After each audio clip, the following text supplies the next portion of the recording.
Good morning, Mr. Good morning. President. What is your position on the plan of the International Criminal Court to investigate former President Rodrigo Duterte over his war on drugs? My position hasn't changed, and I have stated it often, even before I took office as president, that there are many questions about their jurisdiction and what we in the Philippines regard as an intrusion into our internal matters and a threat to our sovereignty. No, I do not see what their jurisdiction is. I feel that we have in our police and in our judiciary a good system. We do not need assistance from any outside entity. The Philippines is a sovereign nation, and we are not colonies anymore of these former imperialists. So that is not something that we consider to be a legitimate judgment. So until those questions of jurisdiction and the effects on the sovereignty of the Republic are sufficiently answered, I cannot cooperate with them. Thank you, sir. Mr. President. Next question from Mr. Nestor Corrales from Philippine Daily Inquirer. Good morning, Mr. Hey, President. good morning.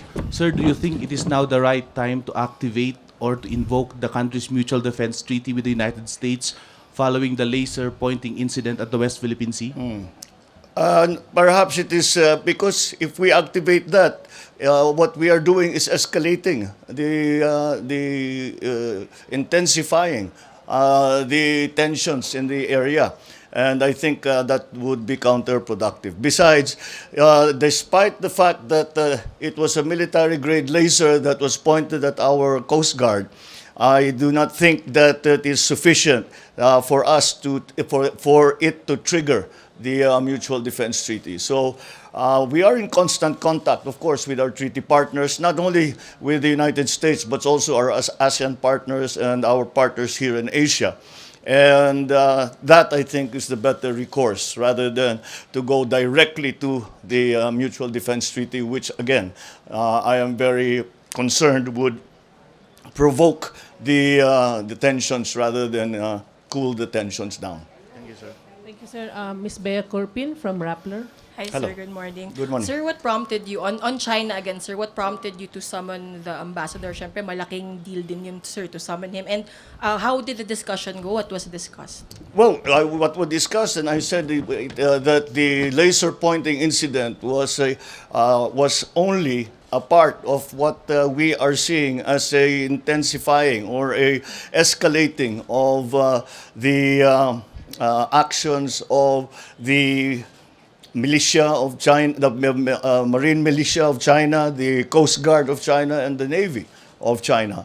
And actually, I said we have to find a way around this, because if we are such close friends, such as China and the Philippines, these are not the kind of incidents that we should be talking about between the president and the ambassador to the Philippines from China. And I reminded him that this was not what we agreed upon with President Xi when I visited him in Beijing. So we are hoping that we can find a better way rather than these incursions into our maritime territory and the rather aggressive acts that we have been seeing in the past few weeks and months. Thank you, sir. Last question from Mr. Romy Gonzalez from DZRH. Naibagaldama po. Considering the fact that the Cordilleras is the water cradle of the North, sir, what's your policy, direction towards protecting the environment in the Cordilleras, especially mining, sir? Well, I think in terms of protecting the environment, it's very clear what the position of this government has always been. It has been an important part of all our policies that we are environmentally conscious, that we are moving the economy towards green technologies. We are moving our production of power towards renewables. So in that regard, all our forest cover is important and must remain. That is giving the Philippines, we fall into the category of a carbon sink country because of our forest cover. And so that is a very valuable asset for the Philippines. Now, in terms of monetizing, you can actually now monetize forest cover. You can give it a peso value, a dollar value, so that we can take advantage of being more active in promoting and monitoring, regulating, and encouraging the care of our forest cover, of all our environmental assets. It's very, very important. When it comes to mining, mining is very clearly an important part of our plans for the economy. However, it's clear that we do not want some of the incidents that we saw in the past few years to happen again.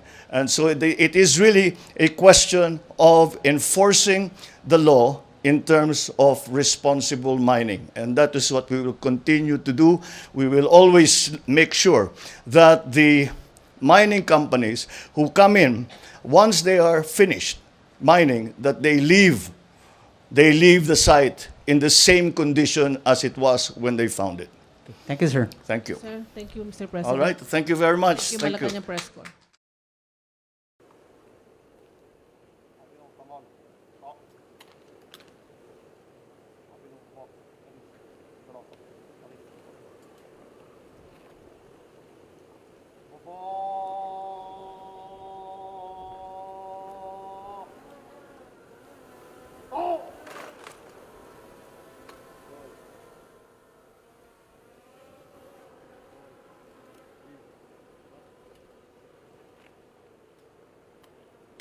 Mahal na Pangulo, tapos po ang parangal.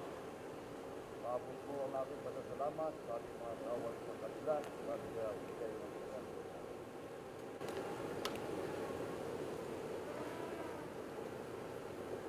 Mga kasama, mga paabot, ating panawing pandangal, His Excellency, Ferdinand Romualdez Marcos Jr., President of the Republic of the Philippines. Kanyang pusong pasasalamat, parangal na iginawad natin sa kanya ngayong umaga. Mabuhay!